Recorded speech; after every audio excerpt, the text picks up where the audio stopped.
Peace and blessings, family. Welcome again to Breaking Cycles. Y'all know where we like to discuss harmful cycles in our lives and eradicating them and then replacing them with productive, conducive, and healthy ones. Today, y'all know I talk a lot about accountability and wisdom and making sure you educate yourself and got some guides in your life. And one of those guys in my life, a black man involved in his community, committed to his family, himself, and the community, and to our church, of which I am a member of, New Vision.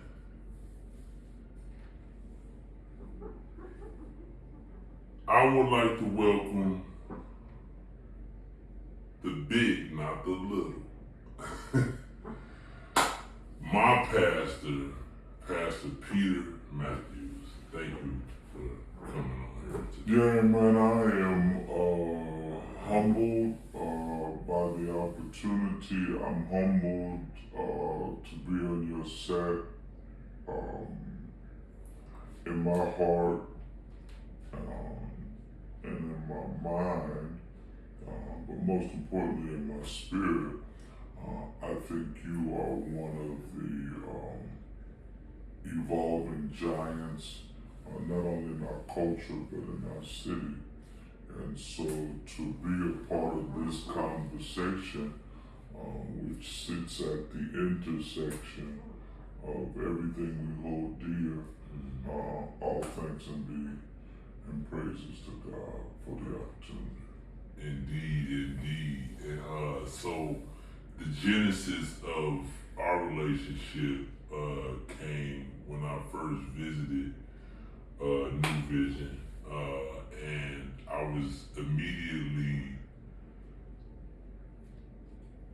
caught and mesmerized by just the energy that you emitted through your speaking and the sermon that day.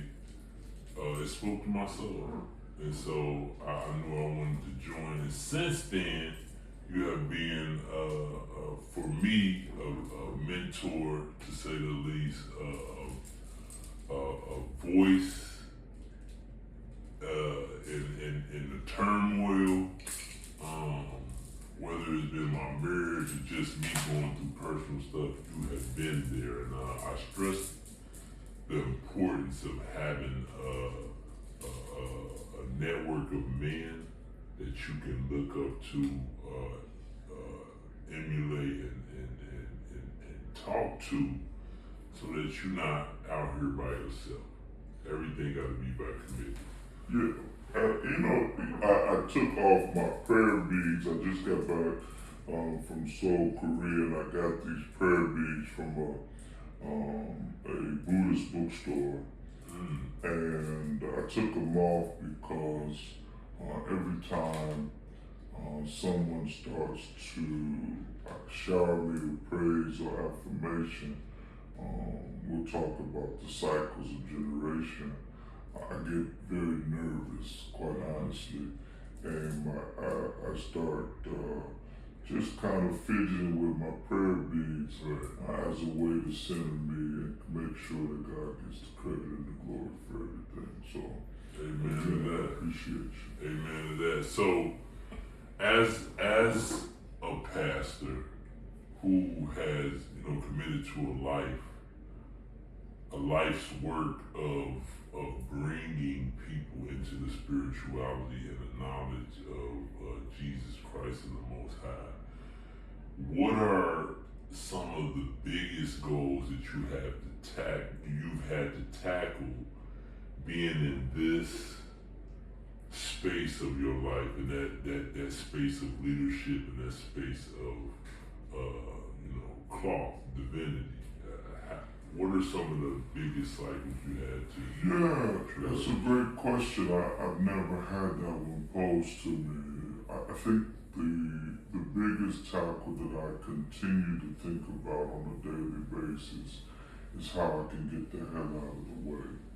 And I emphasize hell because each of us have these landmines of insecurity, of egoism, of cycles of periods of depression, of self-destruction, of all of these different things, like all of these hellacious landmines.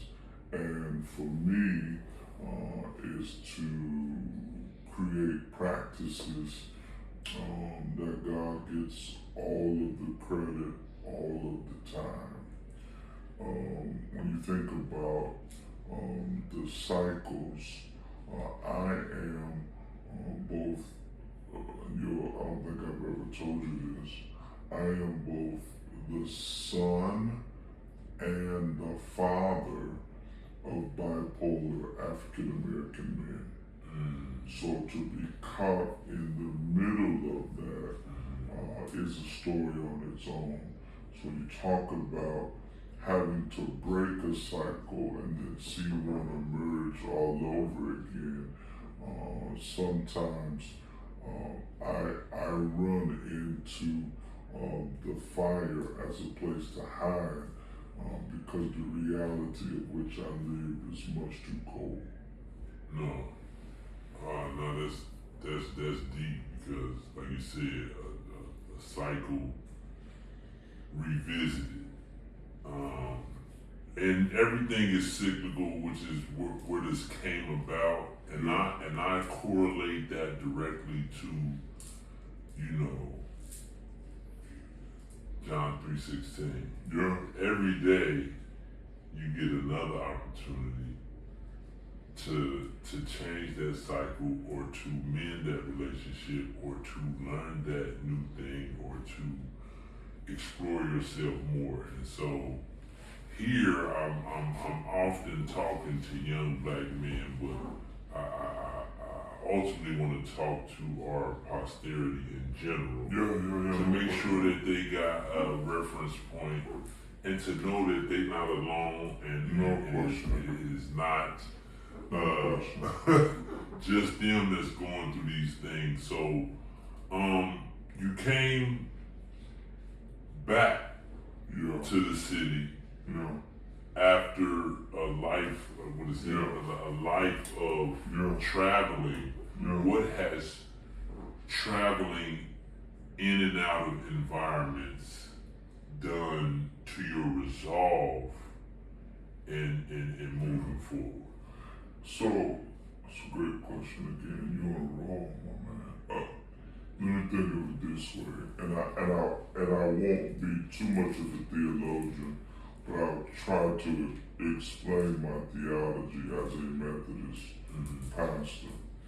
I ultimately see myself as an African-centered mystic of the Wesleyan tradition. So African-centered means my worldview is through a decolonized lens of how we come from kings and queens, and that the birthplace of human civilization is in Africa. So I see the world through that lens. As a mystic, I don't find my spirituality or my religion from being locked in a building from 11 to 1 on Sunday. I find God in the trees. I find God in the river. I feel the Holy Spirit brush against my face in the air. But as a Wesleyan, I have made a conscious decision to follow Jesus Christ in the United Methodist tradition.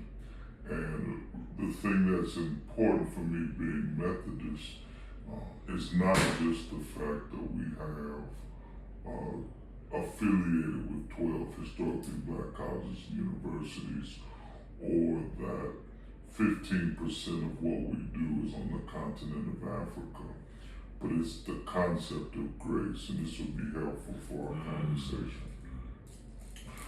Grace, the unmerited favor of God, is not simply an emotion that comes at the end of my sermon, but it's three things, and I'm going to break it down in my life, and it answers your question. Okay. The first part of grace is prevenient. That means that before I sought God, before I acknowledged God, prevenient grace says that God had already had a plan for me. That God was working out my life on my behalf. And so my first childhood memory is being kidnapped at 2 years old. That my father, who helped start the Black Panther Party, had an argument with my mother, hit her with a pistol, and kidnapped me. So my first childhood memory is the police knocking on the door. So I'm hiding in the closet. My father kidnapped me. It's the police knocking on the door. But prevenient grace says that even as I was hiding in closets as an all-city basketball player or as a seminarian at Princeton Theological Seminary, New Jersey, that God was working on my story, right? The second part of that grace is called justifying grace. And I had one seminal moment as a teenager where I heard a guy by the name of Bishop John Richard Bryan, celebrity pastor Jamal Bryant's father. Bishop Bryan preached a sermon in 1991 called Enablers of Praise. At that moment, it was like the ancestors and the creator, all the cosmic force of the universe told me what I was going to do with the rest of my life. And as I gave my life to Christ, that bishop prophesied on me that I would travel the world on behalf of black men and God. So that is the second thing. So that's prevenient grace as a 2-year-old. The one seminal moment justifying grace as an 18-year-old. And there's this thing called sanctifying grace. And those are the ways that I try to practice being in the presence of God. Spending time with you, reading my Bible. You know I'm serious about fasting, entering into conversations, be it in Seoul, Korea, or my annual pilgrimage to the Congo. How do I practice being in God's presence? And so as I do that, it provides me with an opportunity not only to embrace the divinity, but also to be more mindful about the landmines of hell that sometimes I used to jump into. And now, quite frankly, God's grace keeps me out. Not because I don't want to go in them, but because I got, a better place Favor to go. and favor. That's you talk about not finding the Lord in church. And that idea, we talk about that a lot here on this channel, is the omnipotence of the Most High. And I grew up with my father as a Sunni Muslim and my mother in the Church of Christ. And so I had always had those two introductions into spirituality.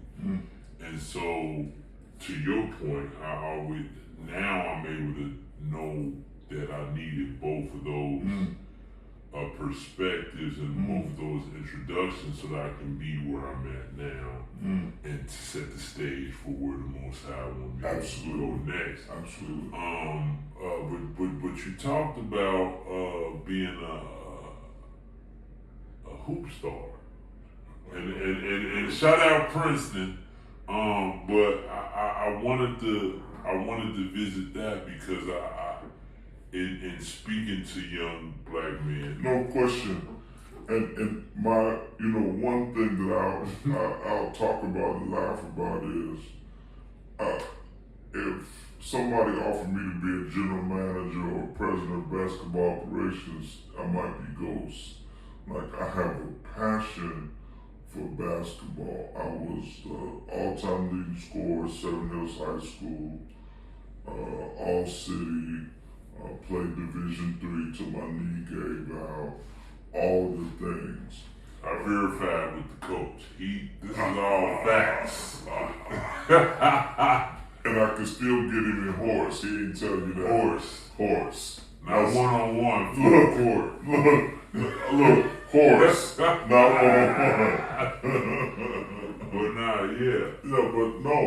I love basketball and I love all sports in general, but I love basketball because America does not provide a lot of opportunities for social mobility for poor kids. So if soccer can get you from Evanston to the World Cup, hey, I'm all for it. And then I always look at coaches as part of that network of builders of men. Right. And so absolutely. That's the correlation. No, and the notion of the builders of men for me is that there's a business aspect where commerce meets culture. And so I get really upset where the people that don't care about our culture try to control our commerce.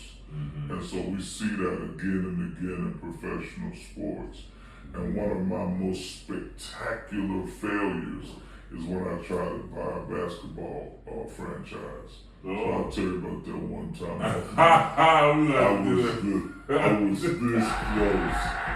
It was this close and I couldn't work it out between the mayor of the city at that time and the superintendent. But I had done all the right things because I think that if you want to capture black men's imagination, if you get a sports franchise, particularly a basketball franchise, that proximity to athletic prowess and celebrity, I just think it's just, And then the example, of economic equity, shout out to Ice Cube. He just took Big 3 yes, public. Yes. Just, and staying independent, that's the dream is still alive, like you said, and we gonna have to talk about that. Often me and you are trying to work. We talk about the soul of the city, and living here in the Midwest, particularly in Cincinnati, this region, there is a lot. Not to say that there's not everywhere, right? But here, there is a particular dark energy. In the city. Do you feel that as well? Yeah, and you're going to get me in trouble because one day I might throw my hat in a ring somewhere. But here's the thing about Cincinnati. There are 8 Fortune 500 companies. That means that there are 8 companies in Cincinnati that are traded publicly on the NASDAQ. And yet, we have 100% free and reduced lunch. We have 100% free and reduced lunch at the Cincinnati Public School System. So I don't know how we have this gross inequity of resources and our babies, not just black and brown, but poor white babies in Cheviot and Sailor Park and different places that go to bed hungry every day. So that gaping chasm has me to ask the city, what is becoming of our soul?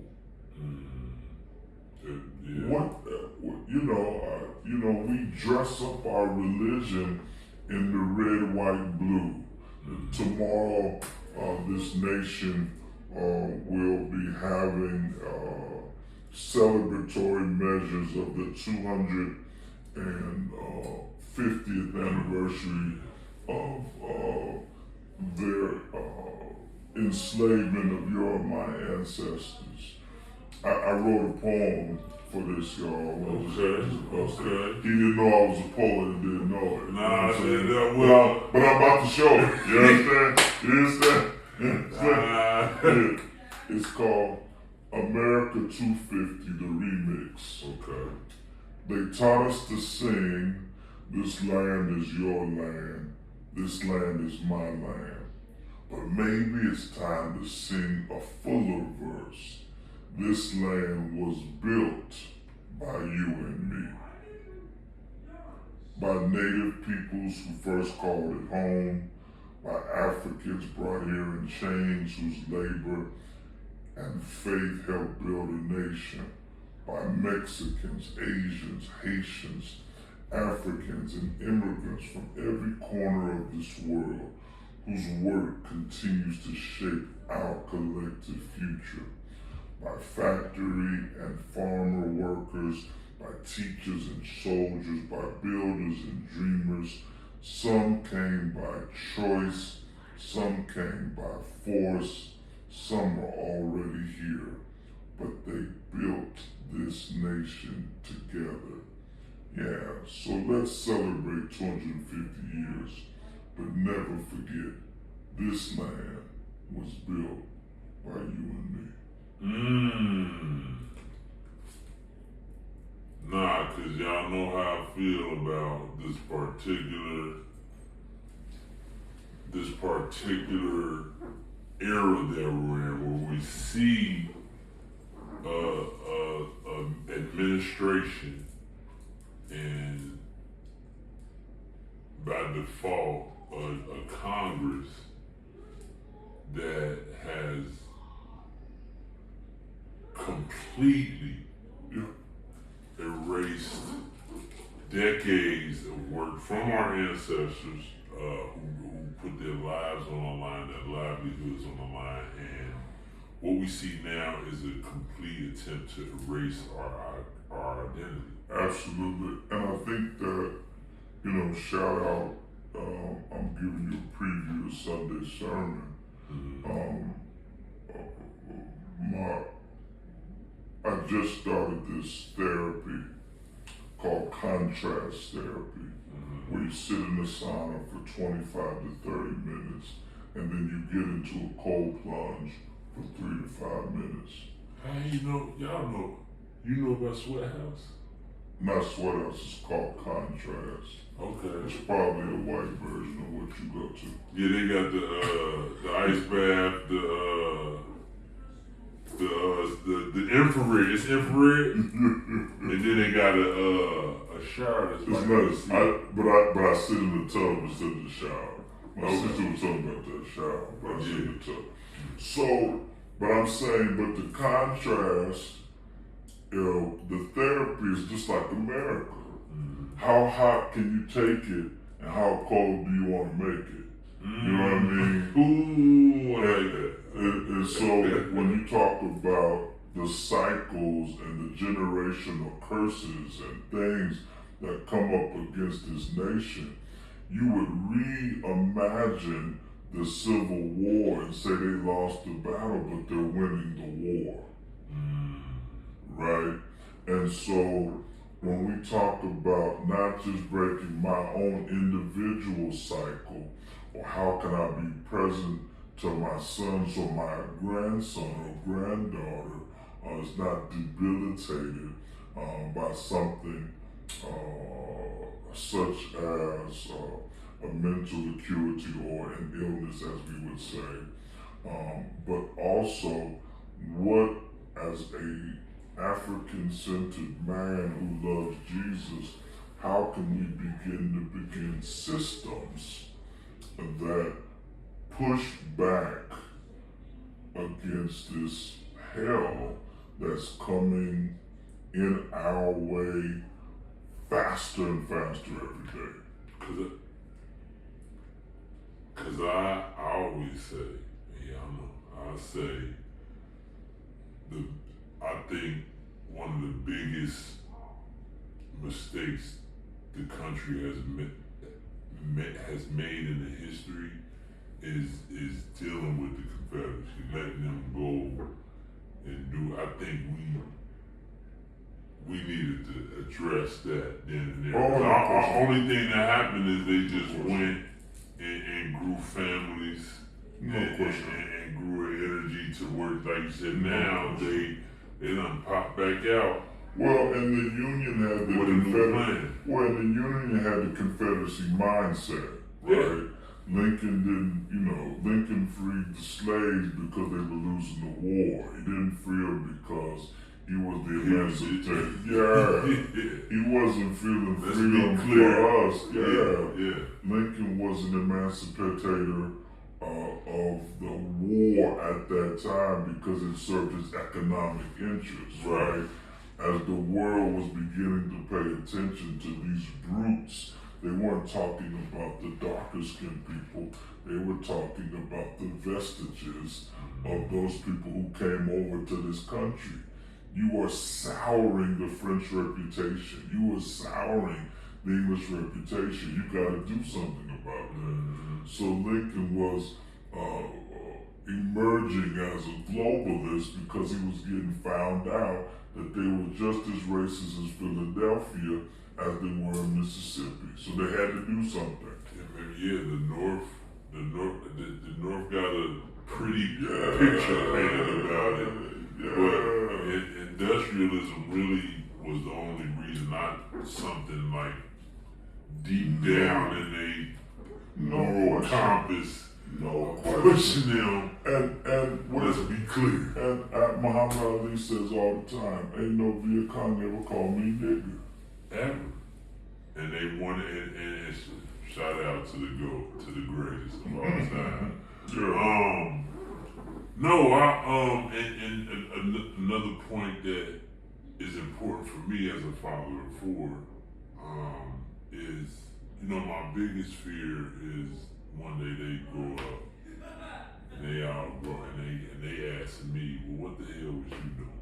Yeah. And so I think that's my driver in making sure that I'll leave a world better than I received the world, so that my children aren't dealing with these same issues.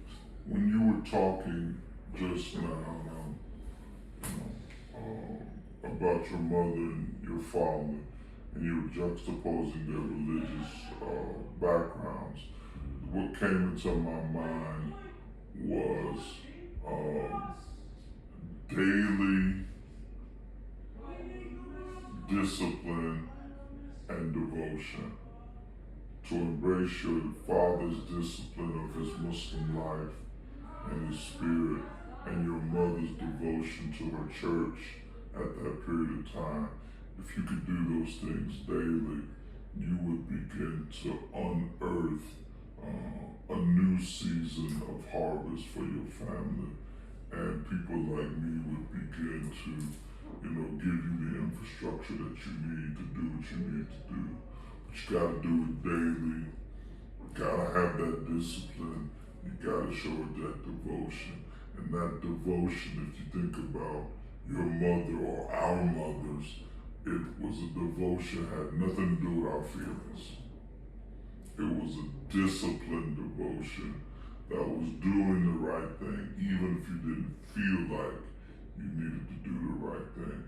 And those are the kind of things that whack away at the weeds and the roots of our systematic dysfunction and help us to begin to not just break the cycles, but to bust up the dirt and begin to pour into it righteousness to the extent that at God's will, it will grow a harvest for us to begin to reimagine what's possible. Not just for our people, but for humanity. And what you're talking about translates to me in this time of identity crisis for young men in general. Absolutely. Is that accountability, that discipline when I am able to embrace it in a way that's consistent.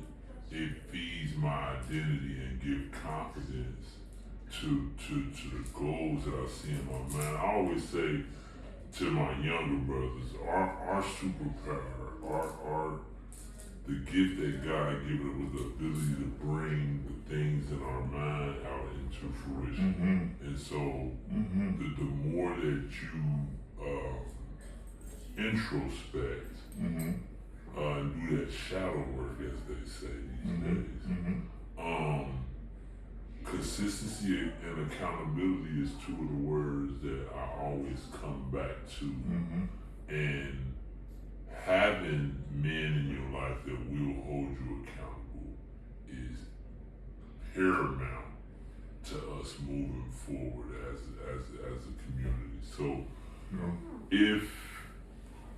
but I think that the wisdom has to be met at the corner section of curiosity, right? Because wise men are broken too, and we're still trying to figure our lives out in such a way, but we only have 24 hours in a day. So as I am giving my flawed and sometimes broken wisdom, I don't always have the extra hours to go out seeking people that need it. I will create spaces and places to be present because I think that the wisdom emerges from the room. Like, I'm not a sage or a soothsayer, but I also think that we need to create a kind of collective temperature where young men feel more comfortable about seeking the wisdom too, because there's something in the seeking that creates a process for you as well. It's not just arriving at this moment of enlightenment.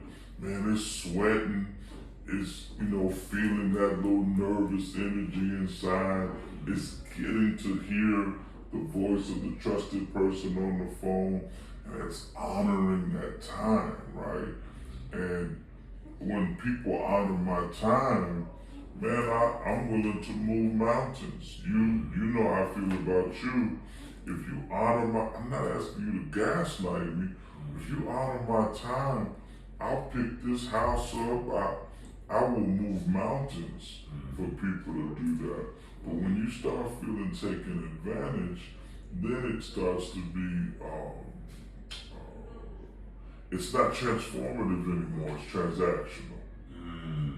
Yeah, I know how I feel about the transaction. Yeah, it feels transactional. But when we get 3, 4, 5, 6 brothers that you have these transformative bonds with, it creates an opportunity where hell better be on the lookout, because you get a brother that feels like he's got someone's got his back. Man, what could you do? What could you do with that? I'm thinking about as an adult what I can do with that. Just thinking about that first introduction into that as for young men. We need to create more points for them. But to your point about just being a vehicle. Like, you got a family, you got a congregation, you got you. It take me back to a sermon that I heard when I was just a wee jit, Brother Tam, Kennedy Heights Church of Christ. And he kept saying, Amen, Walby. The gist of the sermon was just about being a vehicle and not worrying about where the destination was or who got on the bus. Just getting there and taking your marching martial order from the Most High and getting there. And I think I struggle with trying to be everywhere all the time instead of curating a brand of manhood that wherever it touches, it can connect to these young men. How do I continue that work? I think that we're caught up in a viral economy that puts an emphasis on content and not courage. And what I mean by that is that if we are so preoccupied with putting content out, there's no cultivation of the internal work that needs to be done. And sometimes that is like sitting over a good crock pot. It can't be rushed. It's got to simmer for a little while. So I think part and parcel of what you're doing is you've got a baseline thing that you love to do. You're wonderful with your hands. You have a community opportunity which yields you an opportunity to both make relationships and develop platforms, and you've got a family that loves you.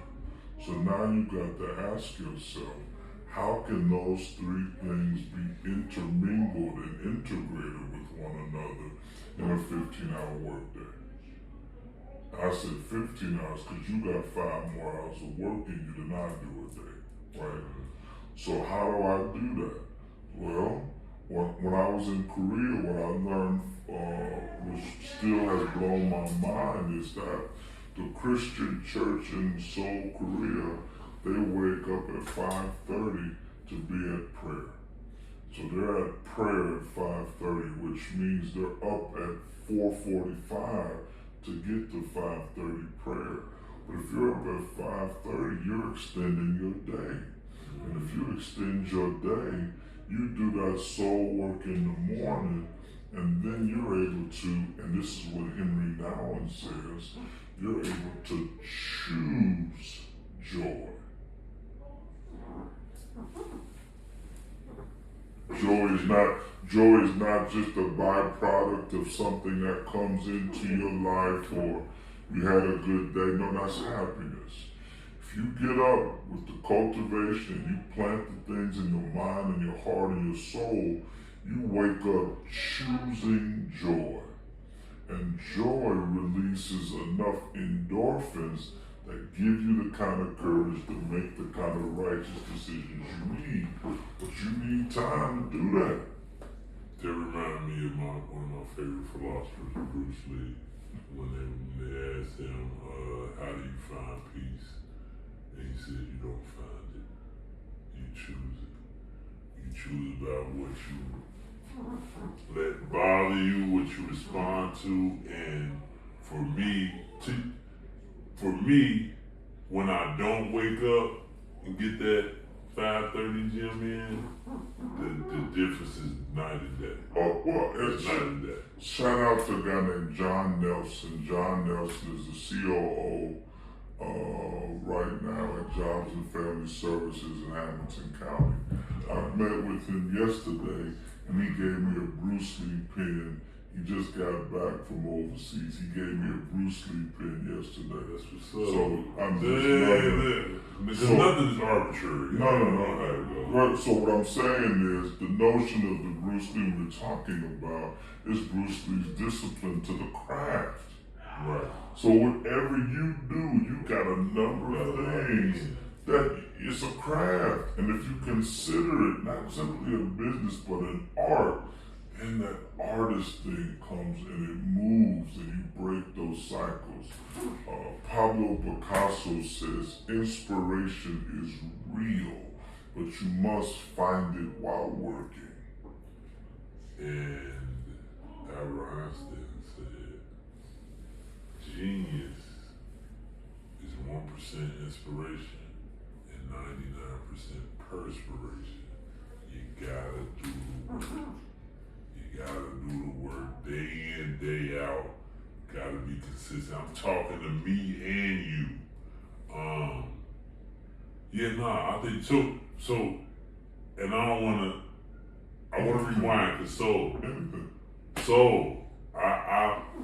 I think one of the biggest things that does change a thought process or perception dynamic is getting out of your current environment. Yes. And so how long did you go? I was there for 2 weeks, 2 weeks. And 2.5 weeks, and we had just left one of our intern from Seoul. Yeah. He was here for 6 weeks. And Seoul, Korea is a city of 9 million. It's no different than going to New York City from a large extent, with the exception of the fact that it is ridiculously clean. There is almost a secular reverence that's noticeable for the elders, and in that reverence for our elders, it creates, simple pockets of niceties that don't always feel forced. Now, I'm the big black guy in Seoul, Korea, and everybody, treats me like I'm the Fresh Prince of Cincinnati. They want to make over me or whatever. And I play into that to some extent. But I think that the biggest thing that's still available for America is to export our optimism. People still want to come here, despite the racist, white supremacist tactics that are occupied in the White House. There's still something mystical and almost magical that people from around the world want to ask about, want to be a part of. And so to be a part of such a wonderful family unit and still have this free-flowing exchange of ideas is something that I'll never forget. I got invited back to do an MLK lecture series there in January. Okay, I'm gonna get my chips right. So, well, and here's the thing about the thing in South Korea. Our intern, when he got here, he was asking about the Cincinnati Reds in baseball more than he was asking about Jesus. And you saw it on Facebook, but I finally figured out how to get into a game. We got to a game, y'all, and he got there and was in the outfield about 5 decks up of right field. He said, I want a baseball. I was like, nah. So I started thinking about it. My wife, and they were like, well, why don't you just go buy him one? I said, no, the brother wanted baseball. So I'm thinking, and so I said, okay, come on. So we went to the vending station, and I saw a brother and a sister there. I said, can I get a cardboard and a marker? So then I wrote on the cardboard and the marker, throw it to me, I'm from Seoul, Korea. I saw that. Yeah. I saw that. So he was holding the sign, going back and forth. But no, check this out. Then the brother say, I don't want a ball from the Milwaukee Brewers. Look, y'all, he only want a ball from the Cincinnati Reds. Oh, so So you gotta hold it down. So my people like, just go buy it. I said, no, I'm not doing that. So then I started talking to people around, and between the innings, the people in our section, they going crazy until they throw it. And it goes off in another direction, but we have created such a sonic wave of enthusiasm for our brother. It was all on the other side. They brought it and gave it to him. And for me, that's America. You understand what I'm saying? And he got that ball, man. He was crying. I got a text message from him this morning.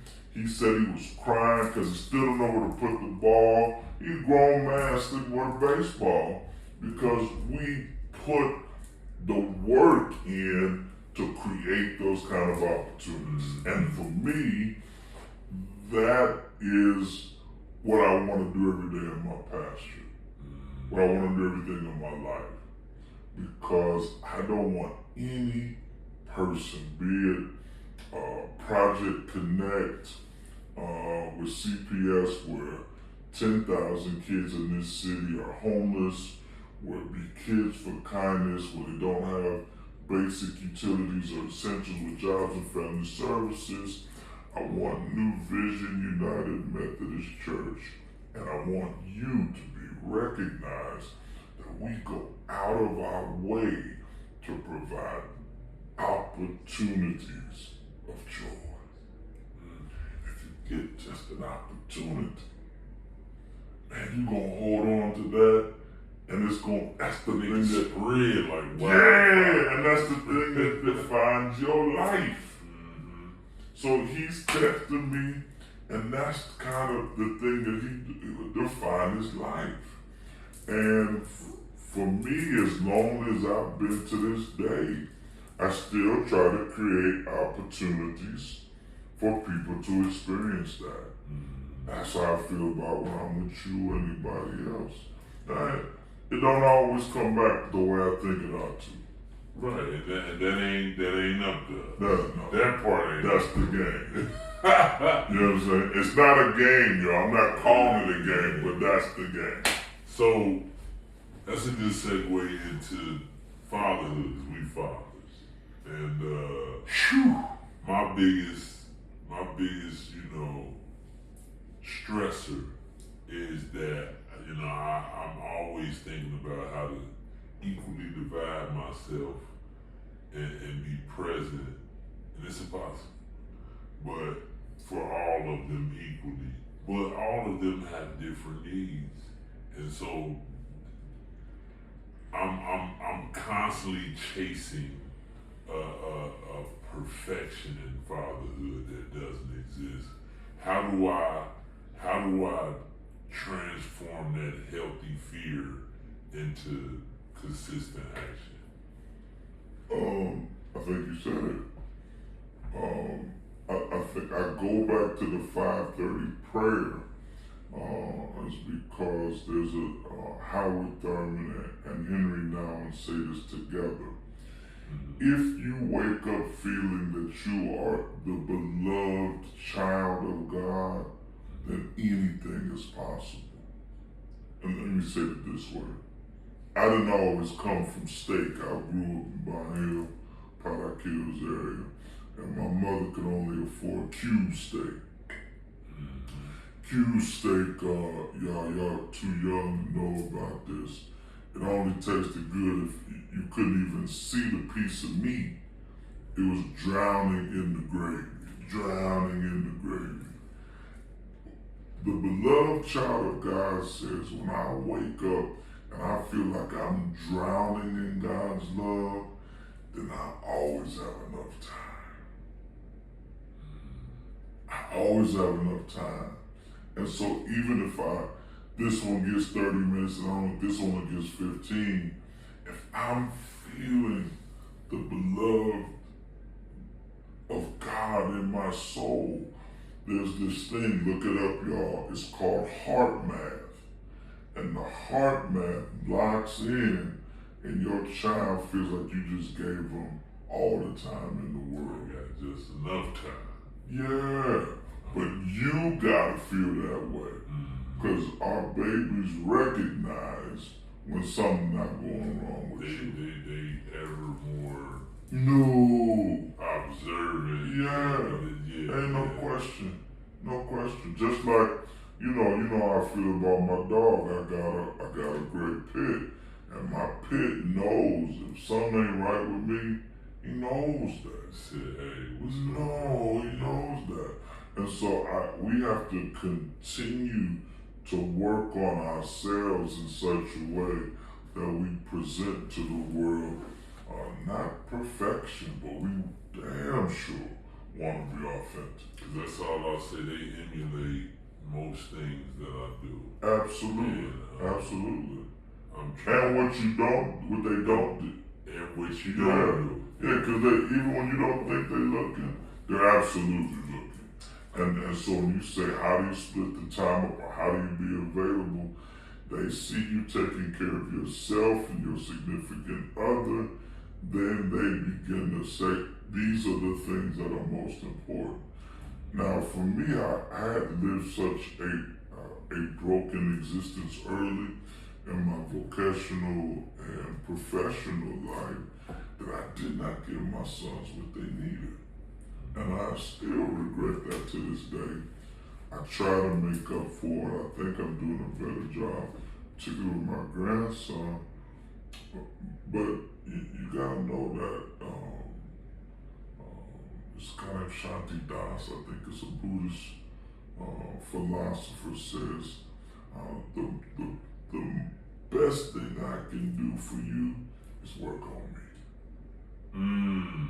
That's deep because my father wasn't there during my childhood, and he also created siblings all across America. And now I have. It was the 3rd of September. The day I always remember. But I think about how now, after all these years, and all these feelings and emotions between my siblings and all this anger, I have a younger sister who is now 10. That's the latest addition. But now, it's very authentic and genuine, his submitting to the will of God, that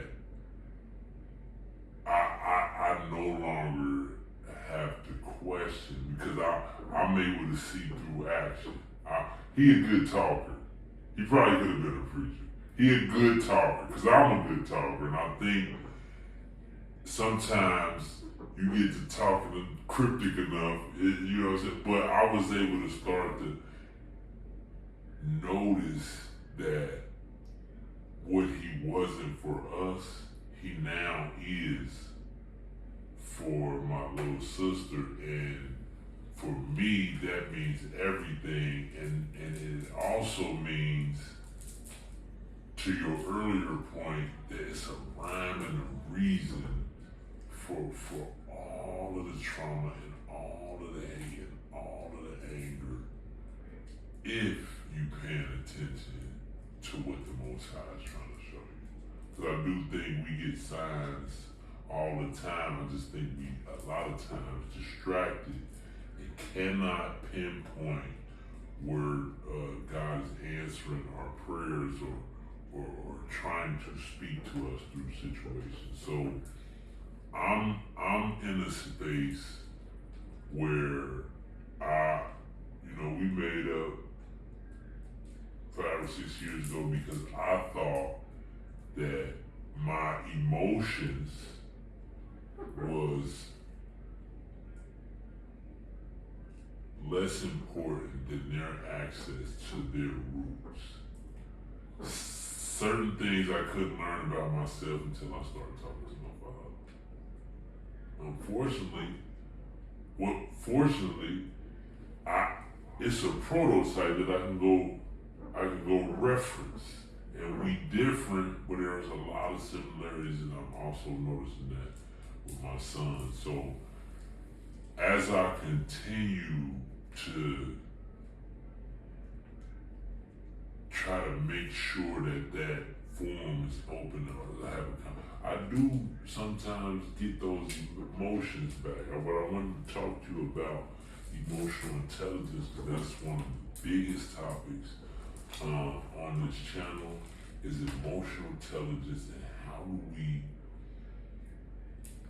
do we retain this and give this to our young men that he is retainable. I think the emotional intelligence comes from being still. I think that there is such a fascination that's now tied to the market with being busy and creating and then posting or trying to be first. Dr. King called it the drum major instinct of wanting to be first, that we don't create opportunities, quite frankly, for people to be bored. And how do we create opportunities, particularly for young men who scientists and sociologists have said that every 2 minutes, starting from the age of 10, every 2.5 minutes or so, that young men have this overwhelming sensual and sexual desire just biologically. And so their hormones are already raging.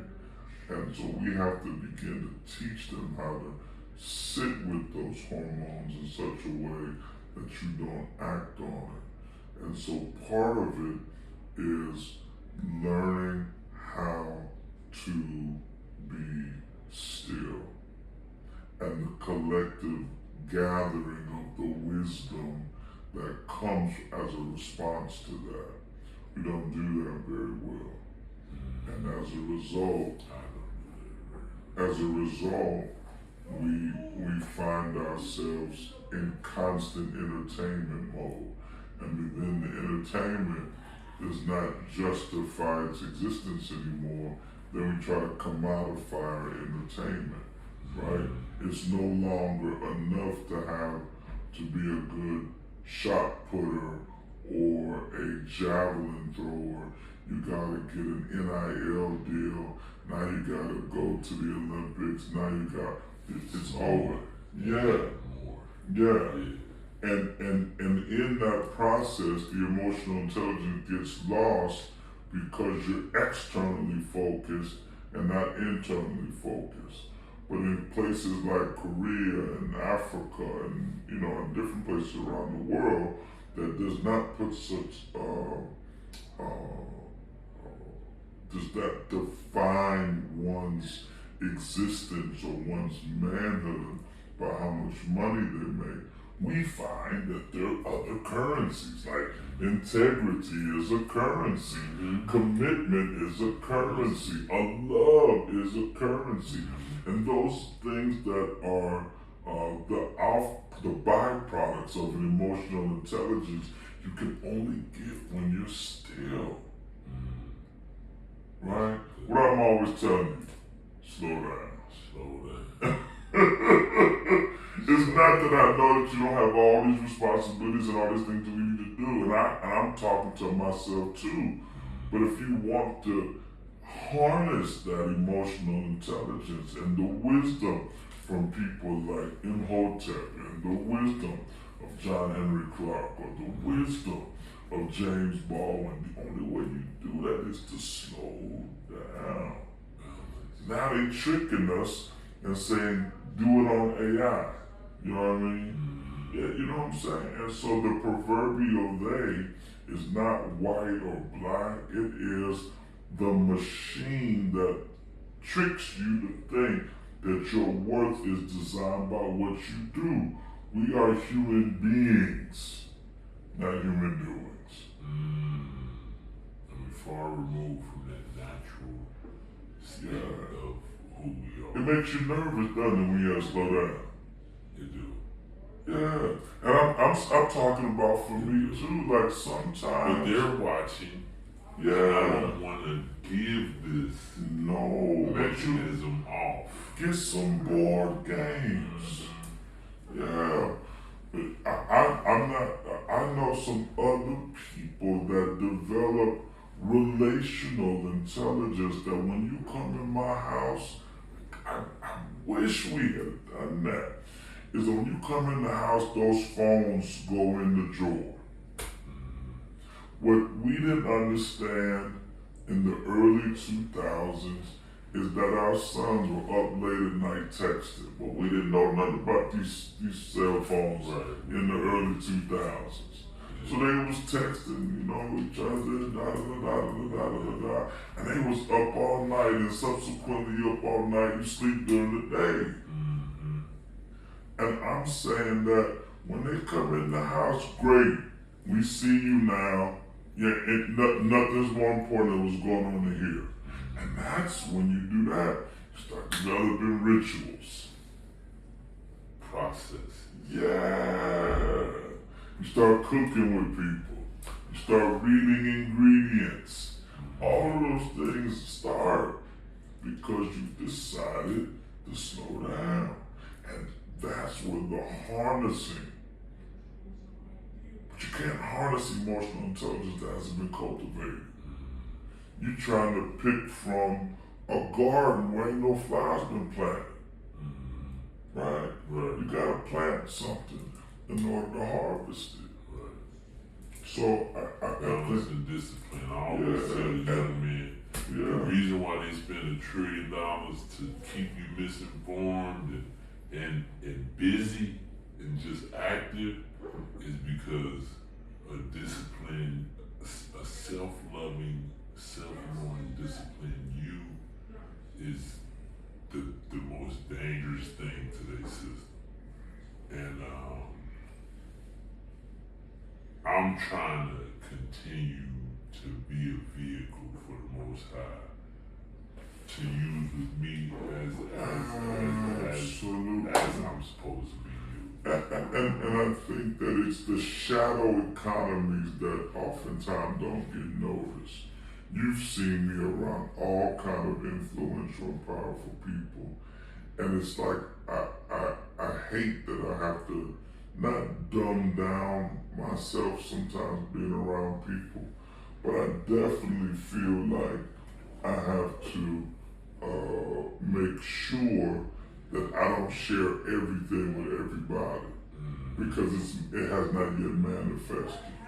And so, that's deep. Well, and sometimes if you put it out there before it manifests, those with more infrastructure will take that which is yours and use it for other purposes.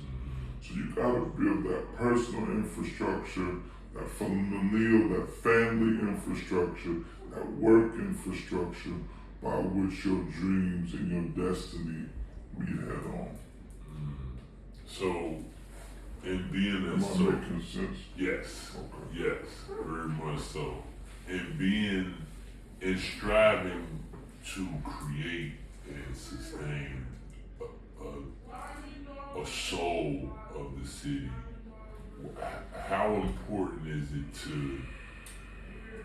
build those bridges of interfaith and community where connections haven't always been made? How important is that in 2026?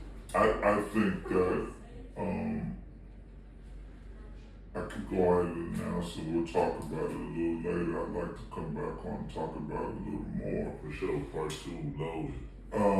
But I think that you have to find non-negotiables that regardless of your doctrine or creed, there's some things that are non-negotiable.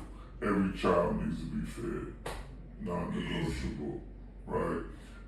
Every senior needs to have access to their prescription drugs. Like, there are some non-negotiables. Okay. And I think that when people from different faith backgrounds identify 5 to 7 non-negotiables, we put our doctrines aside and look at what we've been entrusted to as a shepherd in the Christian tradition, or a shepherd in the Buddhist or the Muslim or the Jewish tradition.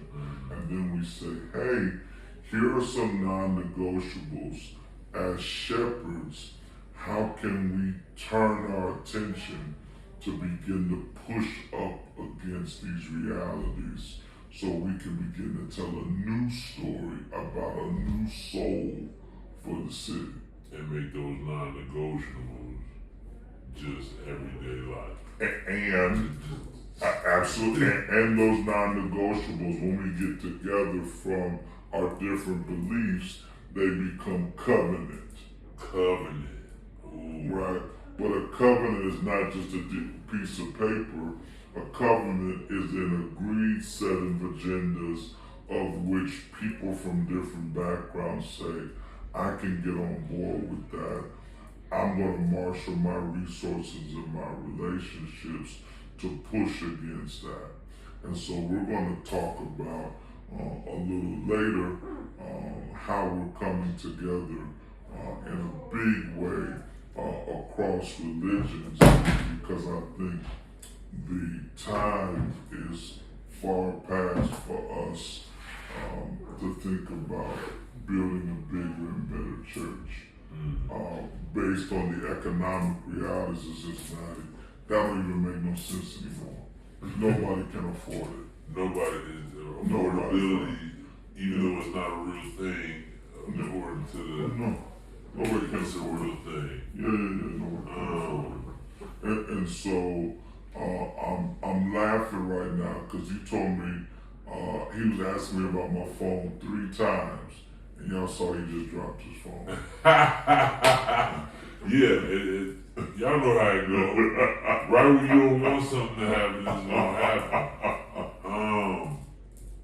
But I hope that makes sense about the notion of people from different faith backgrounds have to get a set of non-negotiables, and from those non-negotiables we then develop a covenant, and then that covenant is from where we work from together, and we push back the darker forces of division, racism, xenophobia, homophobia. We push that back, and then we see a new soul begin to emerge. It's almost like I've always been told, focus on what you can control, Absolutely. not what you can't. Well, and I'm saying the leaders from those faith traditions then have to get up at their 5:30 morning too, and have to worry about something other than the mortgage, the gas and electric, and the lights on their respective buildings. But we inspire them through the presence of our own integrity to imagine a Cincinnati that's got a brighter soul. And I think that is the kind of work that wins votes, that raises money, Builds community. I was going to say that, and a better future, absolutely. And yeah, I couldn't have said it better than that. And I wanna segue into before we start to wrap up, I wanna segue into mental health awareness and action. Because it's my belief that as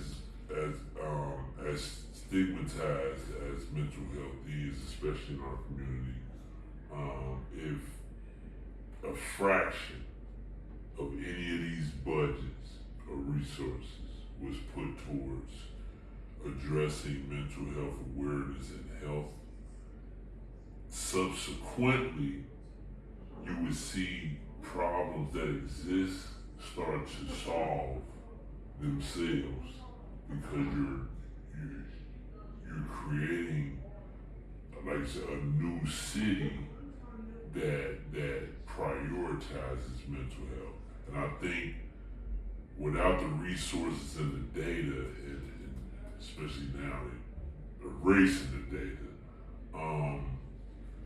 we're gonna have an uphill battle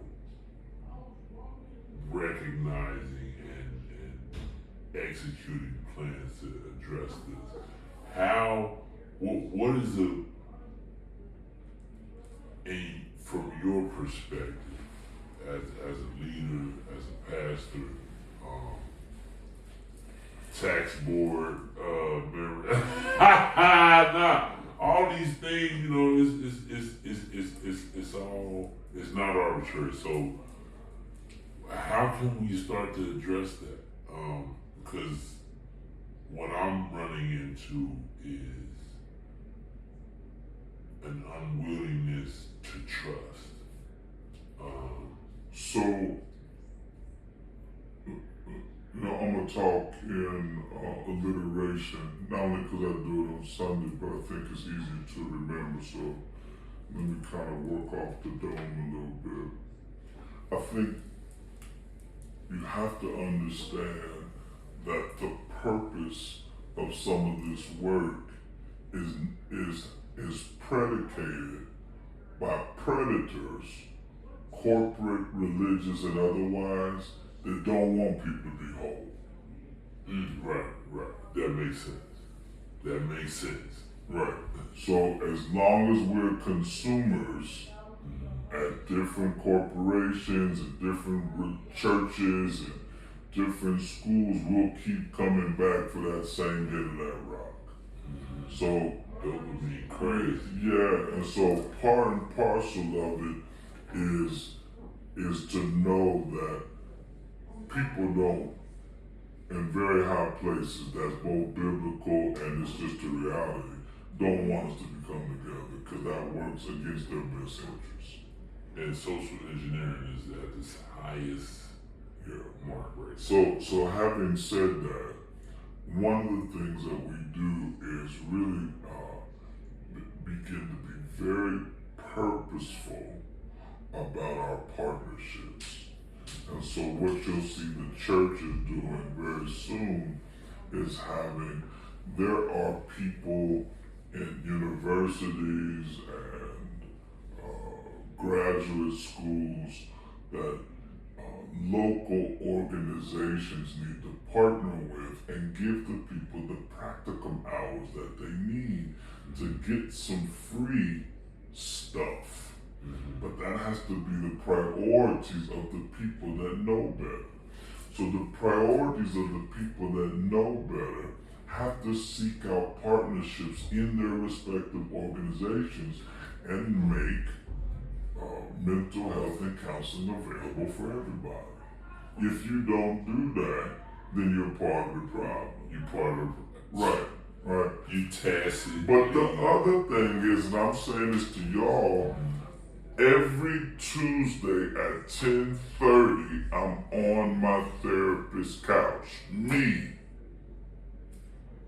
I don't know what he do. Y'all know I get down too. Every Tuesday at 10:30, the broken 2-year-old, the forgotten high school athlete, the divorcee, the son of a bipolar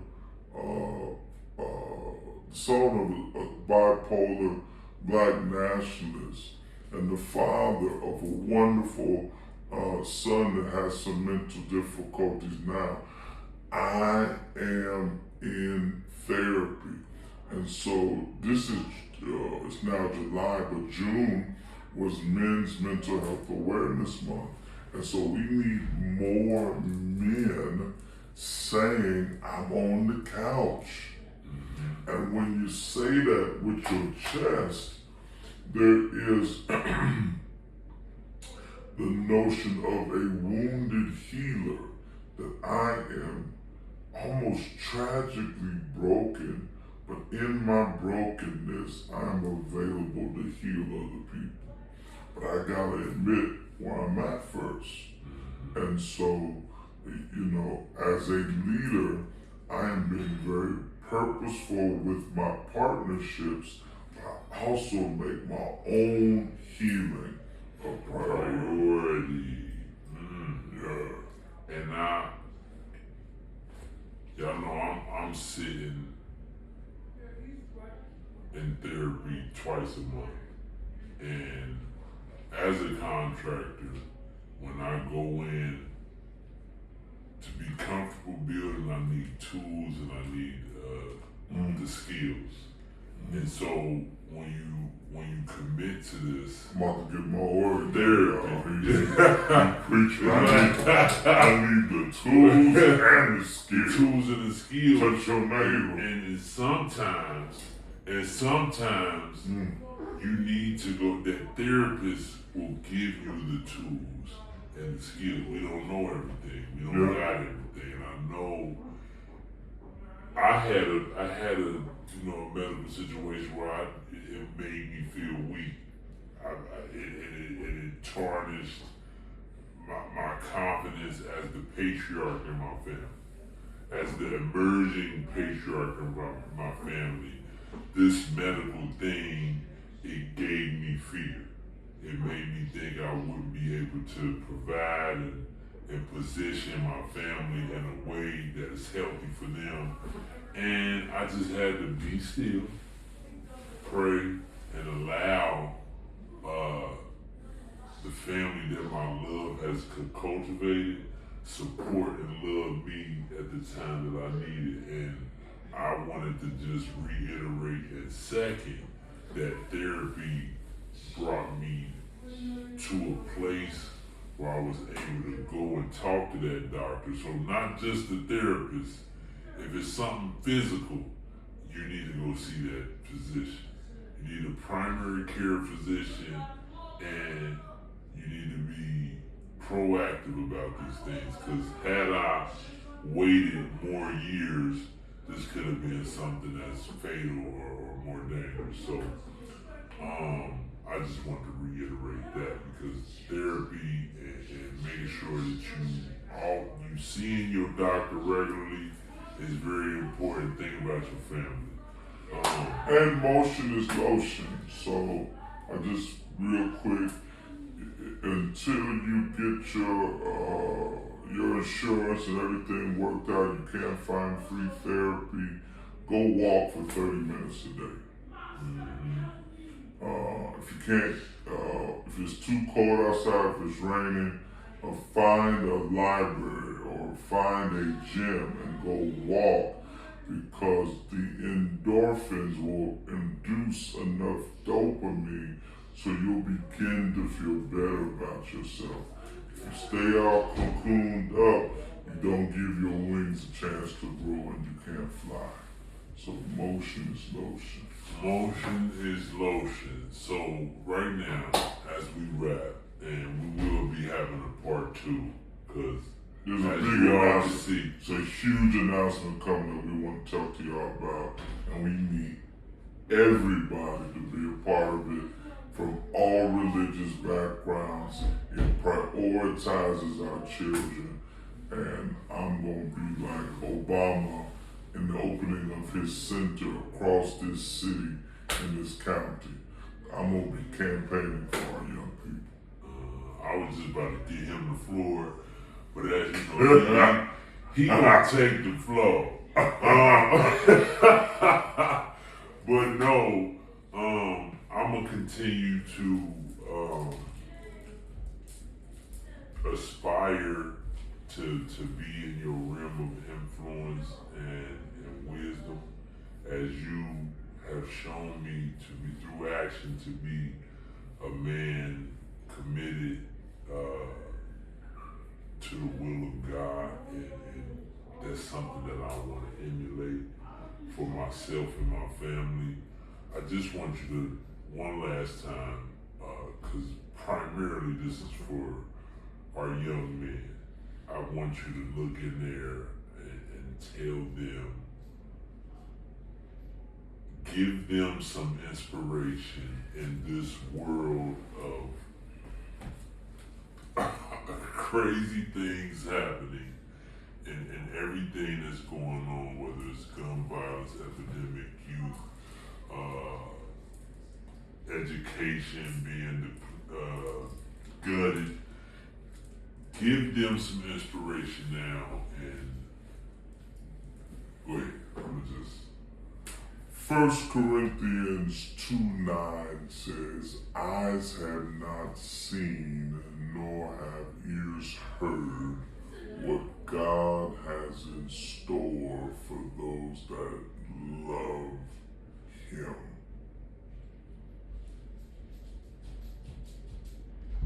I'm sorry you didn't get to know your father the way you should. I hate that you don't have the ideal job right now. I apologize for the ways of which white supremacy and police brutality have come across your soul and doesn't even allow you the opportunity some mornings to breathe.